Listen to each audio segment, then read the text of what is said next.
I'm Zach Phillips, and tonight we're going to be breaking down game number 10 of the Toronto Maple Leafs regular season as they defeat the Winnipeg Jets here tonight 6-4 in Winnipeg on Amazon Prime night nonetheless. Johnny T hat trick closed that one out with the empty net goal after what was a sweaty third period for absolutely zero need, other than just the fact that it's the Leafs and they can't do anything just to make everybody comfortable and say, hey, we'll play a full 60. They did it once this year. It was actually last Monday against the Tampa Bay Lightning for a full 60. And then they said, we're not going to do that again tomorrow. So that one and done, that's about all you get. So it's a little bit of a teaser. We can do it, but maybe not every time. Hoping, hey, here's an opportunity tonight. You came out really great, played really amazing for the first period, played amazing at 5-on-5, and then just said, watch this one. We're going to make you a little bit antsy on your couches at home. Let the Winnipeg Jets get right back into that one 5-4, but then Johnny T closes it out, makes it 6-4 for another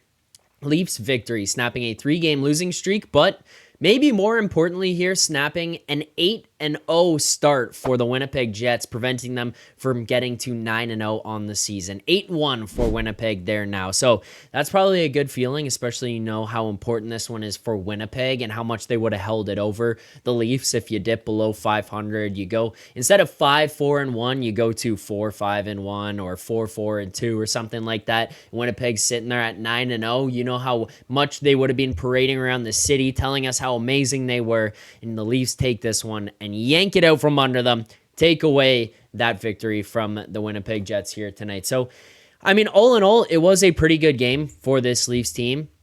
5-on-5, they did play very, very, very well here tonight. You look at the 4 goals scored by the Winnipeg Jets, all 4 of them were scored with a man advantage. 2 of them were scored on the power play. The 3rd goal was scored with a delayed penalty, and the 4th goal was scored at 6-on-5. So some things you need to tighten up there when it comes to some of the special team stuff, which unfortunately, maybe I just need to stop writing, because I had an article produced this morning talking about, the power play is the one that needs to figure things out. Let's switch up the units. Penalty kills look pretty good. I like the process. I like the new systems in place, how aggressive they are, how they feel like they can jump out, take away time and space, splitting the ice in half. It's a new look, new guys out there. All this stuff looks real great. And it's like, I write this article, it gets published this morning. I'm feeling good about it, thinking, hey, here's another opportunity against the Jets tonight to show how good this was and how right I was in the article. And then I just get turned around and smacked in the face because all of a sudden here tonight, 2 goals on the power play, 1 on the delayed penalty, and 1 at 6-on-5. It's like, great. Why, what am I doing? Let's just stop writing these articles because I'm just sewering the team. I mean, I wrote one in preseason like, hey, power play systems look good. They look a little bit more dangerous. Whoops. That one was a huge whoops. So tough, but we'll get into a lot of the positives here tonight. Obviously, we'll dissect some of the negatives that did occur. We can't get through a Leafs game without talking about those, or a Leafs Nation after the dark without kind of addressing some of those, because I think myself and all of you guys included are well aware that this is not about a game-to-game basis. You need to evaluate some of the things that happen in those games, and that's what we're here to do on the After Dark show, an instant reaction to each individual game. But it's more a matter of big picture. Are some of the things that are going to help you win long-term and get over the hump in the playoffs taking place? Are you whipping some of those into shape? Are you having certain buy-ins and style of play changes, that kind of stuff? So that's kind of where we're looking for with the team's play as a whole. As of right now, we'll dig into it throughout the show. Before we get into any of that, I want to get to super chats here.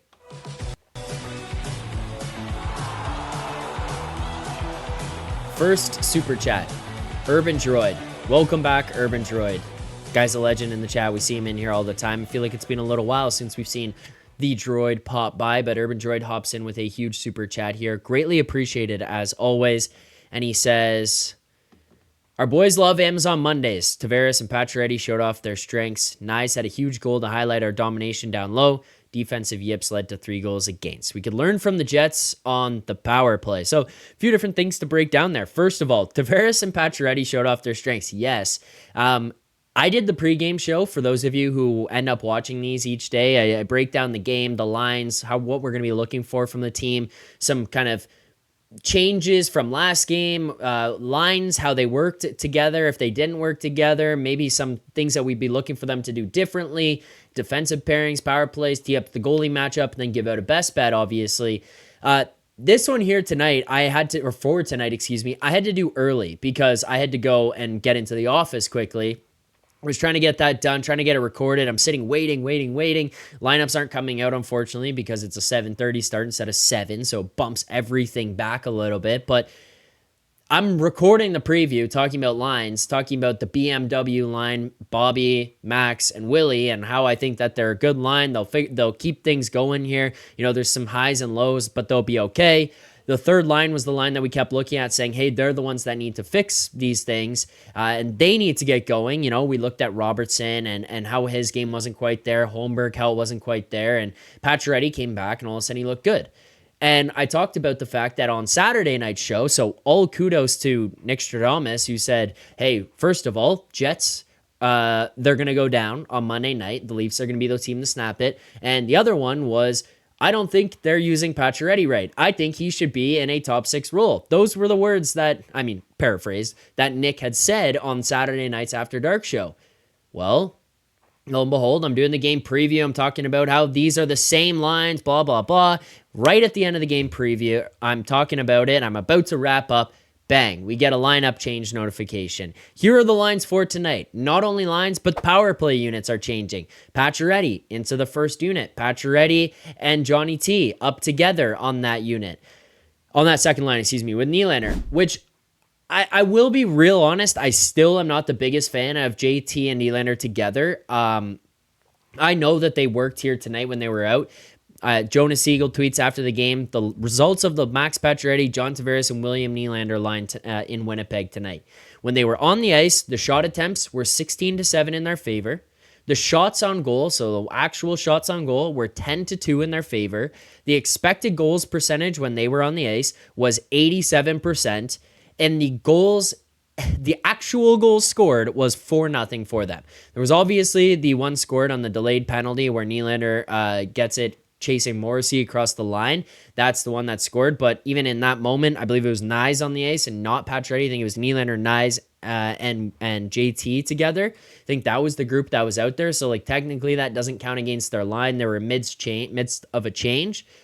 So outside of that, at 5-on-5, they were very good tonight. And it wasn't just stats that came up on the sheet. It was actual some of the eye test stuff, some of the actual things that you're watching where it's winning battles below the goal line, using your ability to win battles along the walls to your advantage, getting the puck in deep and not saying, hey, we're going to have to outskate you up and down the ice, because between JT and Pacioretty, that's not really a capability or a strength of that line anymore. Tonight here against Winnipeg, they used the cycle game to their advantage. They used the ability to out-physical and out-man guys down low. They weren't blowing guys up. Pacioretty threw some big hits, but as a whole, they're not doing that. But they use puck possession, winning faceoffs, and just strength down low to take advantage. So they get down there, they win some of these battles, and next thing you know, you can maintain puck possession in the offensive zone for extended periods of time. It wears down the other team.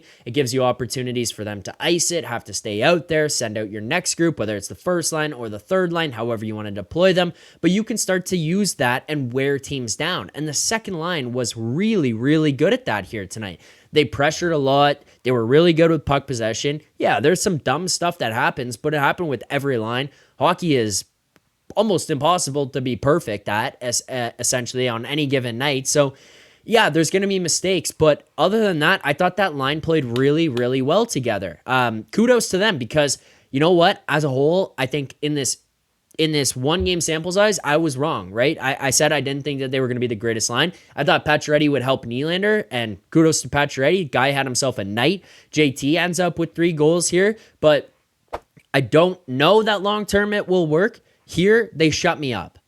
If this success sustains and they keep this going for the next couple of games, they keep this going for the next month, 2 months, whatever it may be, I will sit here and tell you I will eat my words. Tonight, I'm doing it on a short-term basis. I'm telling you honestly, I messed up. I was wrong. They played really well here tonight. It worked.